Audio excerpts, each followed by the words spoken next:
സ്വാഗതം പേജ് 10 സ്റ്റോറീസിലേക്ക്. ചിരി വരുത്തുന്ന ഒരു റിപ്പോർട്ടാണ് അമേരിക്കൻ സൈന്യത്തിൽ നിന്ന് പുറത്തു വരുന്നത്. ഇറാനെതിരെ ഇനി എന്ത് ചെയ്യുമെന്ന് ഞങ്ങൾക്കറിയില്ല, നിങ്ങൾക്ക് എന്തെങ്കിലും ആശയമുണ്ടോ എന്ന് അമേരിക്കൻ സെൻട്രൽ കമാൻഡ് സൈന്യത്തിലെ വിശകലന വിദഗ്ധരോട് ചോദിച്ചു എന്നാണ് CNN റിപ്പോർട്ട് ചെയ്യുന്നത്. അതായത് ഇറാനെ വീഴ്ത്താൻ ഇനി ആയുധം കൊണ്ട് പറ്റില്ല, മറ്റെന്തെങ്കിലും ആശയമുണ്ടോ എന്നുള്ള കാര്യമാണ് അമേരിക്കൻ സൈന്യം തേടുന്നത്. വല്ലാത്ത അവസ്ഥ തന്നെയല്ലേ. ഇറാനെ കൂടുതൽ സമ്മർദ്ദത്തിലാക്കാനും ശിക്ഷിക്കാനും സർഗാത്മകവും വ്യത്യസ്തവുമായ മാർഗങ്ങൾ നിർദ്ദേശിക്കൂ എന്നാണ് അസാധാരണമായ ഇമെയിലിൽ പറയുന്നത് എന്നാണ് CNN എക്സ്ക്ലൂസീവ് റിപ്പോർട്ട്. ഇതിനൊപ്പം റോയിറ്റേഴ്സ് മറ്റൊരു റിപ്പോർട്ടും പുറത്തുവിട്ടിട്ടുണ്ട്. അമേരിക്കൻ സൈന്യം ദീർഘദൂര മിസൈലുകളുടെ വലിയ ക്ഷാമം അനുഭവിക്കുന്നു എന്നാണ് ആ അമ്പരപ്പിക്കുന്ന റിപ്പോർട്ട്. ഏറ്റവും വിലപിടിപ്പുള്ള ദീർഘദൂര മിസൈലുകളുടെ വലിയൊരു ഭാഗം ഇതിനകം ഉപയോഗിച്ചു കഴിഞ്ഞു എന്നാണ് റോയിറ്റേഴ്സിൻ്റെ റിപ്പോർട്ടിൽ പറയുന്നത്. അതായത് പ്രതിരോധ മിസൈലുകളുടെ ക്ഷാമത്തിനൊപ്പമാണ് ഈ സാഹചര്യം. ഇറാൻ ഒരു തരത്തിലും വരുതിയിൽ നിൽക്കുന്നില്ല. ശക്തമായ വ്യോമാക്രമണങ്ങൾ നടത്തിയിട്ടും ഇറാനെ ചർച്ചാമേശയിലേക്ക് എത്തിക്കാൻ ട്രംപിനും കൂട്ടർക്കും സാധിക്കുന്നില്ല. നേരിട്ട് ചർച്ചയില്ല എന്ന് ഇറാൻ കർശനമായ നിലപാട് സ്വീകരിക്കുന്നു. മറുഭാഗത്ത് അമേരിക്കയുടെ മിസൈലുകൾ കുറയുന്നു, വ്യോമാക്രമണം കൊണ്ട് ഇനി ഒരു കാര്യവുമില്ലെന്ന് സൈനിക ഉന്നതർ തന്നെ പറയുന്നു. കരയുദ്ധം നടത്താൻ ട്രംപിന് രാഷ്ട്രീയ ധൈര്യവുമില്ല. അതായത് ഇറാൻ ഒരുക്കിയ വലിയ യുദ്ധ ചതിക്കുഴിയിൽപ്പെട്ടിരിക്കുകയാണ് ട്രംപ് എന്ന് തന്നെ പറയാം.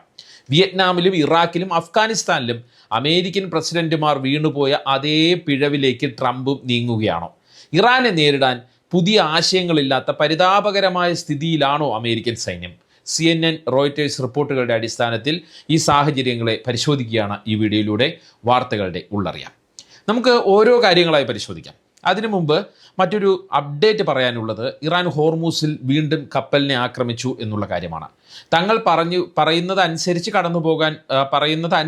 കടന്നു പോകാൻ ശ്രമിച്ച കപ്പലിനെയാണ് ഇറാൻ ആക്രമിച്ചത് എന്നാണ് ഇറാൻ്റെ വിപ്ലവ സേന അറിയിക്കുന്നത്. ക്ഷമ നശിച്ചു, ഒന്നുകിൽ കരാർ അല്ലെങ്കിൽ നിങ്ങളുടെ അവസാനം എന്ന ട്രംപിൻ്റെ ഭീഷണിയൊന്നും ഇറാൻ കണക്കിലെടുക്കുന്നതേയില്ല എന്ന് തന്നെ നമുക്ക് നോക്കിക്കാണാം. ട്രംപിൻ്റെ വാക്കുകൾക്ക് ഒരു വിലയുമില്ല എന്നാണ് ഇറാൻ്റെ പ്രതികരണം. അമേരിക്കൻ സൈന്യത്തിൻ്റെ പരിതാപകരമായ സ്ഥിതിയെല്ലാം മുൻകൂട്ടി മനസ്സിലാക്കി തന്നെയാണ് ഇറാൻ ഇങ്ങനെ ഒരു സ്റ്റാൻഡ് അല്ലെങ്കിൽ നിലപാട് സ്വീകരിക്കുന്നത് എന്ന് തന്നെ നമുക്ക് കരുതേണ്ടി വരും. ആദ്യം അമേരിക്കൻ സെൻട്രൽ കമാൻഡ് അയച്ച ആ ഇമെയിലിനെ കുറിച്ച് നമുക്ക് പറയാം. അവർ ഉദ്യോഗസ്ഥർക്കും വിശകലന വിദഗ്ധർക്കും അയച്ച ഇമെയിലിൻ്റെ ഉള്ളടക്കം വളരെ ശ്രദ്ധേയമാണ്.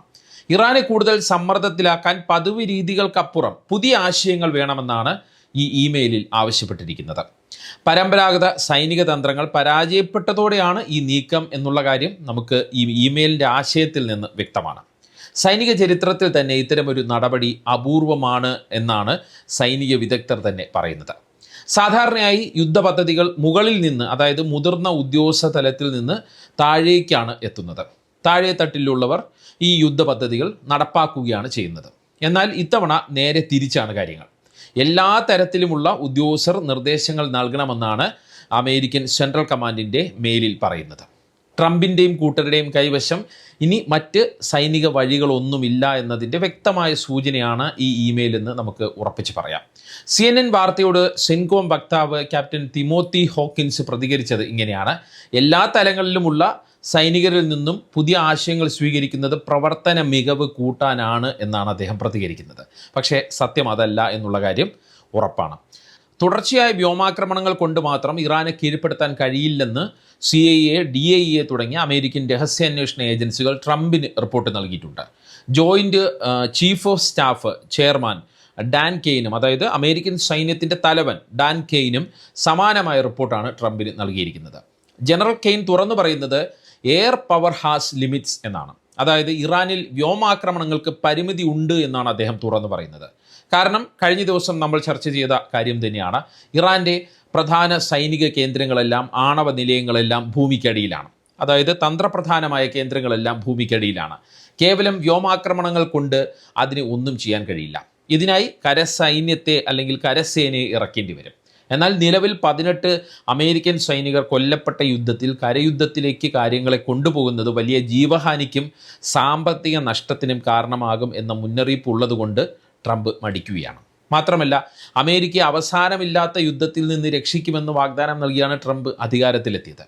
കരസേനയെ ഇറക്കിയാൽ അത് ട്രംപിൻ്റെ അനുയായികളിൽ നിന്ന് തന്നെ വലിയ എതിർപ്പ്, നേരത്തെ പറഞ്ഞ വാഗ്ദാനങ്ങൾ ഉള്ളതുകൊണ്ട് അല്ലെങ്കിൽ ട്രംപിൻ്റെ ആ പ്രഖ്യാപനം ഉള്ളതുകൊണ്ട് വലിയ എതിർപ്പിന് അത് കാരണമാകും.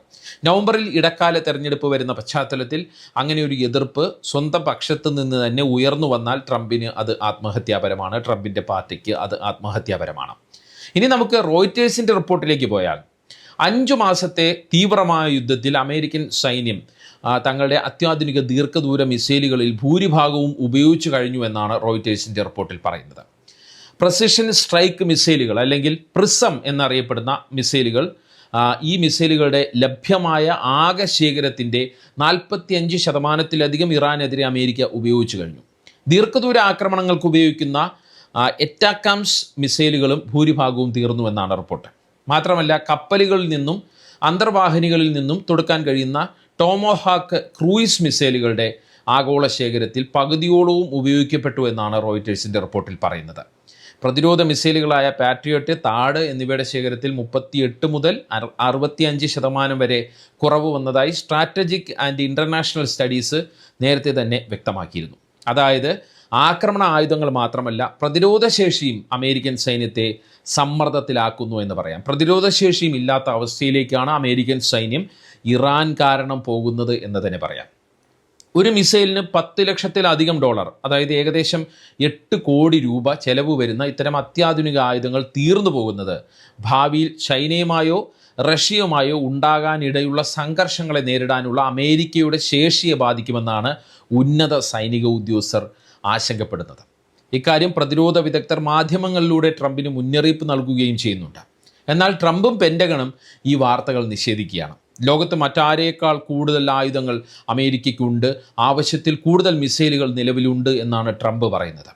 തങ്ങൾക്ക് ഏത് നിമിഷവും തിരിച്ചടിക്കാൻ ശേഷിയുണ്ടെന്നാണ് പെൻറ്റഗൺ വക്താവ് ഷീൻ പാർണൽ വ്യക്തമാക്കുന്നത്. പക്ഷേ യാഥാർത്ഥ്യവും കണക്കുകളും ട്രംപിൻ്റെയും പെൻറ്റഗണിൻ്റെയും അവകാശവാദങ്ങൾക്ക് എതിരാണ് എന്ന് അന്താരാഷ്ട്ര മാധ്യമങ്ങൾ തന്നെ റിപ്പോർട്ട് ചെയ്യുന്നു. സൈനിക വിദഗ്ധർ ഈ ആയുധ കമ്മിയെ സമീപകാലത്തെ ഏറ്റവും വലിയ വെല്ലുവിളിയായി തന്നെയാണ് വിലയിരുത്തുന്നത്. അതായത് യുദ്ധത്തിൽ നിന്ന് മാന്യമായി പുറത്തു കടക്കാൻ കഴിയാത്ത അവസ്ഥയിലാണ് ട്രംപ് എന്നാണ് ഈ രംഗത്തെ എല്ലാവരും ഒരേ സ്വരത്തിൽ പറയുന്നത്. ഇറാൻ ആ വിധത്തിലുള്ള കുരുക്കാണ് ട്രംപിന് മേൽ ഉണ്ടാക്കി വെച്ചിരിക്കുന്നത് എന്ന് തന്നെ നമുക്ക് പറയാം. നിലവിൽ ട്രംപിന് മുന്നിൽ 3 വഴികൾ മാത്രമാണുള്ളതെന്നാണ് വിദഗ്ധർ വിലയിരുത്തുന്നത്. ഒന്ന്, നിലവിലെ അവസ്ഥ തുടരുക, വ്യോമാക്രമണങ്ങളും ഉപരോധങ്ങളുമായി യുദ്ധം നീട്ടിക്കൊണ്ടുപോവുക. പക്ഷേ ഇത് അമേരിക്കൻ സമ്പദ് വ്യവസ്ഥയ്ക്കും മിസൈൽ ശേഖരത്തിനും കൂടുതൽ ആഘാതമുണ്ടാക്കും. രണ്ടാമത്തെ വഴി, യുദ്ധം കടുപ്പിക്കുക, ഇറാൻ്റെ പൊതുജന അടിസ്ഥാന സൗകര്യങ്ങൾ തകർക്കുകയും കരസേനയെ ഇറക്കുകയും ചെയ്യുക. അങ്ങനെ വന്നാൽ വൻതോതിലുള്ള സൈനിക മരണങ്ങൾക്കും ലോക സാമ്പത്തിക തകർച്ചയ്ക്കും കാരണമാകും. 3, പൂർണ്ണമായും പിന്മാറുക, ലക്ഷ്യങ്ങളൊന്നും നേടാനായില്ല എങ്കിലും നഷ്ടങ്ങൾ സഹിച്ചുകൊണ്ട് യുദ്ധം അവസാനിപ്പിക്കുക. ഇത് ട്രംപിനുണ്ടാക്കുന്ന രാഷ്ട്രീയ നാണക്കേട് വലുതായിരിക്കും. അതായത് ഈ 3 വഴികളിൽ ഏത് തിരഞ്ഞെടുത്താലും പ്രത്യാഘാതം ഉണ്ടാക്കുമെന്ന അവസ്ഥയിലാണ് ട്രംപ്. ജയിക്കാനും പിന്മാറാനും കഴിയാത്ത അതിദയനീയമായ അവസ്ഥയിലേക്ക് ട്രംപിനെ ഇറാൻ കൊണ്ടെത്തിച്ചിരിക്കുന്നു എന്ന് തന്നെ പറയാം. അമേരിക്കൻ ചരിത്രം പരിശോധിച്ചാൽ പഴയകാല പ്രസിഡന്റുമാർ വീണുപോയ അതേ കെണിയിലാണ് ട്രംപും കുടുങ്ങിയിരിക്കുന്നത് എന്നുള്ളതാണ് വിലയിരുത്തൽ. വിയറ്റ്നാം യുദ്ധത്തിൽ ജയിക്കാനാകില്ലെന്ന് ഉറപ്പായിട്ടും അന്തസ്സ് നിലനിർത്താൻ ബോംബാക്രമണം കടുപ്പിച്ച ലിൻഡൻ ബി ജോൺസണും നിക്സനും ഒടുവിൽ 10,000-കണക്കിന് സൈനികരുടെ ജീവൻ ബലികൊടുത്താണ് നാണം കെട്ട് പിന്മാറിയത്. ഇറാഖിൽ 2007 കൂടുതൽ സൈന്യത്തെ അയച്ച ജോർജ് W. ബുഷിനും ഒടുവിൽ വിജയം നേടാൻ കഴിഞ്ഞില്ല. അഫ്ഗാനിസ്ഥാനിലും സമാനമായ തന്ത്രങ്ങൾ പരാജയപ്പെടുന്നത് നമ്മൾ കണ്ടതാണ്. ചരിത്രത്തിൻ്റെ തൊട്ടടുത്ത് തന്നെ അതുണ്ട്. ഇതേ അവസ്ഥ ട്രംപിനും ഉണ്ടാകുമെന്ന് പലരും ഇപ്പോൾ തന്നെ മുന്നറിയിപ്പ് നൽകിയിട്ടുണ്ട്. പ്രത്യേകിച്ച് ആയുധക്ഷാമവും ആശയക്ഷാമവും ഇത്രയും രൂക്ഷമായ അവസ്ഥയിൽ ട്രംപ് നേരിടുന്ന അവസ്ഥയെ പല വിശകലന വിദഗ്ധരും ചരിത്രത്തിൻ്റെ പുതിയ അധ്യായമായിട്ടാണ് കണക്കാക്കുന്നത്. സൗദി അറേബ്യയും UAEയും ഉൾപ്പെടെയുള്ള സഖ്യരാജ്യങ്ങൾ, അമേരിക്കയുടെ സഖ്യരാജ്യങ്ങൾ പോലും ഹോർമൂസ് കടലിടുക്കിലെ ഗതാഗത തടസ്സവും സാമ്പത്തിക തകർച്ചയും ഭയന്ന് യുദ്ധം അവസാനിപ്പിക്കാൻ ട്രംപിനോട് നിരന്തരം ആവശ്യപ്പെടുന്നുണ്ട്. ഞങ്ങൾക്ക് വിജയം മാത്രമാണ് ആവശ്യം, സഹിക്കാൻ കഴിയാത്ത ഘട്ടമെത്തുമ്പോൾ ഇറാൻ കീഴടങ്ങും എന്ന് ട്രംപ് പരസ്യമായി പറയുന്നുണ്ട് എങ്കിലും കാര്യങ്ങൾ ട്രംപിൻ്റെ നിയന്ത്രണത്തിലല്ല എന്നുള്ള കാര്യം ഇറാൻ്റെ പ്രതികരണങ്ങളിൽ നിന്നും ഈ യാഥാർത്ഥ്യങ്ങളിൽ നിന്നും ലോകത്തിനാകെ മനസ്സിലായിട്ടുണ്ട്. ഇടക്കാല തെരഞ്ഞെടുപ്പ് വരുന്ന സാഹചര്യത്തിൽ പെട്ടെന്നൊരു പിന്മാറ്റം ട്രംപിന് കഴിയില്ല. അതാണ് മറ്റൊരു കുരുക്ക്. അതുകൊണ്ട് തന്നെയാണ് ചർച്ചകളുടെ വഴിയിൽ വീണ്ടും ട്രംപ് ഇറങ്ങിയത്. ഇത് മനസ്സിലാക്കി ട്രംപിൻ്റെ ക്ഷമയെ പരീക്ഷിക്കുന്ന തന്ത്രമാണ് ഇറാൻ സ്വീകരിക്കുന്നത്. പ്രതീകാത്മകമായി ചില കേന്ദ്രങ്ങളിൽ ആക്രമണം നടത്തി വിജയം അവകാശപ്പെട്ട് യുദ്ധത്തിൽ നിന്ന് പിന്മാറാൻ ട്രംപ് ശ്രമിച്ചേക്കാമെന്ന വിലയിരുത്തലുമുണ്ട്. എന്നാൽ ഇറാൻ്റെ ഭാഗത്തു നിന്നുള്ള തിരിച്ചടി നിലയ്ക്കുമോ എന്നത് കണ്ടറിയണം. പണ്ട് ഇറാൻ പറഞ്ഞതാണ്, നിങ്ങൾ യുദ്ധം തുടങ്ങിക്കോളൂ, പക്ഷേ യുദ്ധം എപ്പോൾ നിർത്തണമെന്ന് ഞങ്ങൾ തീരുമാനിക്കും. ആ രീതിയിലാണ് കാര്യങ്ങൾ പോയിക്കൊണ്ടിരിക്കുന്നത്. ഹോർമൂസിൻ്റെ കാര്യത്തിൽ ധാരണയിലെത്താൻ ഇറാനുമായുള്ള പരോക്ഷ ചർച്ചകൾ പോസിറ്റീവായി തുടരുന്നു എന്നാണ് ഖത്തർ ഏറ്റവും ഒടുവിലായി അറിയിക്കുന്നത്.